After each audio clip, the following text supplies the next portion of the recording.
Buenas noches, mi nombre es Sebastián Aarón Cueva Sánchez.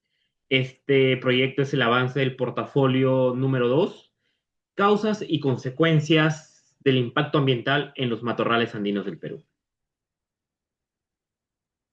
¿Qué son los matorrales andinos? Son ecosistemas ubicados entre los 2.000 y 3.500 metros sobre el nivel del mar en la región andina del Perú.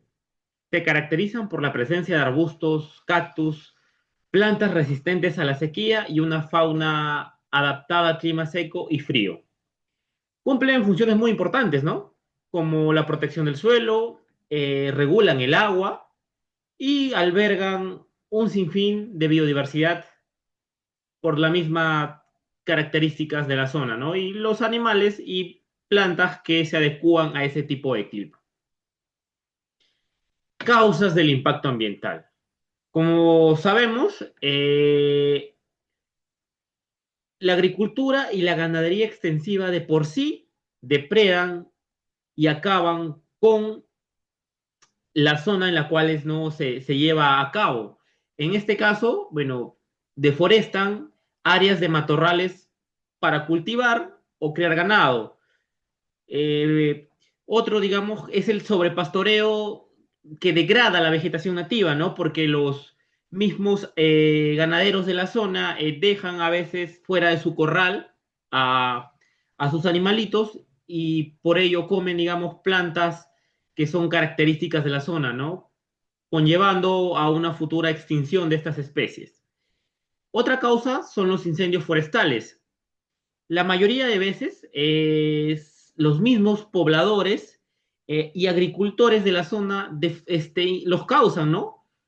Por el tema de limpiar, ¿no? Como llega al punto de que la vegetación una vez, digamos, seca o cortada, queda como una pajilla y eso lo que hacen ellos para que el terreno quede limpio, lo que hacen es, bueno, incinerarlo, ¿no? Y eso a veces no se puede controlar y afecta varias zonas que no deberían, digamos, limpiarse, ¿no? Y eso es lo que ocasiona también una causa masiva de flora y fauna, porque si bien se sabe, ¿no? En los incendios forestales, depreda con esto, ¿no? Con la vegetación y la fauna. Otra causa es la minería informal y extractiva, ¿no? Por ejemplo, en el caso de Patás, como ya tenemos conocimiento por las noticias mismas, donde se practica este tipo de actividades quedan terrenos, digamos, áridos, deforestados en su totalidad. Y aquí es donde, por ejemplo, contaminamos el mismo suelo, ¿no? Lo que estaba mencionando. Y las fuentes de aguas que hay alrededor, porque el relave minero va directo a los ríos, a las sequías, a los canales, y esto conlleva a, digamos, todo esto desemboca en unos ríos más grandes, ¿no? Y genera, como lo mencioné, ¿no? Destruye los hábitats naturales de las especies nativas, por la misma ambición del ser humano, ¿no? Ello también lo que podemos, conlleva esto, mejor dicho, es un cambio climático en el microclima de la zona, ¿no? Por ello aumentan la sequía y reduce la disponibilidad de agua de la zona. Y con lo que mencioné, cambian los patrones de temperatura, afectando a las especies locales que ya están acostumbradas a este tipo de microclimas. Otro punto a tener en cuenta es la misma expansión urbana y las construcciones de carreteras, ¿no? Porque si bien, digamos, tiene sus pros y sus contras, ¿no? Por ejemplo, cuando se hace unos proyectos de carreteras, digamos, fragmentan de determinada forma el ecosistema, ¿no? Lo dividen y, bueno, conlleva, ¿no? Pues a que algunas especies nativas migren a otras zonas, ¿no? Donde la presencia de los seres humanos es mínima. Y también, digamos, que introduce especies invasoras, ¿no? Y contaminación especies invasoras, digamos, que no pertenecen a ese tipo de microclimas, de zonas,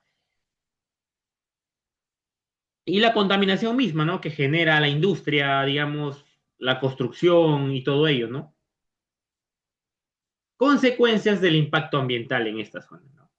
Una de ellas es lo que mencioné, ¿no? La pérdida de diversidad. Muchas especies endémicas, digamos que solo existen en esa región, desaparecen. se extinguen o migran a otras zonas, adaptándose, ¿no? Erosionan el suelo, ¿no? Al perder la vegetación que mantiene ese suelo, se vuelve infértil, ya no produce, ¿no? Lo de antes. Afecta también esto, por ello afecta la productividad agrícola y aumenta el riesgo de deslizamientos. Aquí es lo que, digamos, pasa comúnmente cuando los derrumbes, los huaicos, como ya se ha trabajado con esa tierra, queda, digamos, la tierra no está tan compacta y conlleva eso, ¿no? La desertificación, ¿no? El ecosistema se vuelve más árido e incapaz de regenerarse por sí mismo. La reducción de servicios ecosistémicos. Esto quiere decir que hay una menor capacidad para filtrar el agua, regular el clima o incluso mismo sustentar la vida silvestre de la zona. Afecta a comunidades locales, es decir, las comunidades que dependen de estos recursos naturales sufren escasez en su mayoría, ¿no? Por lo mismo de que no hay agua, no hay alimento y las tierras se vuelven infértiles. A manera de conclusión, el ecosistema de matorrales andinos está en riesgo por actividades humanas y el mismo cambio climático que hemos mencionado, ¿no?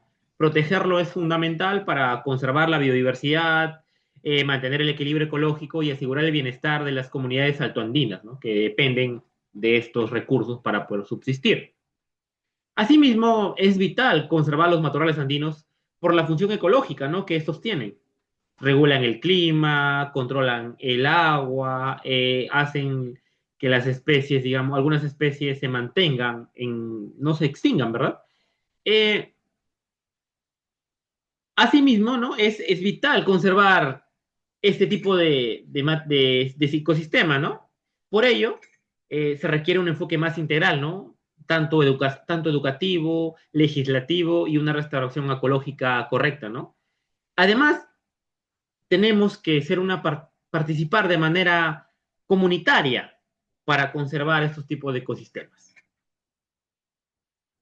Eso sería todo, estimado docente, mi participación en este avance del portafolio. Muchas gracias.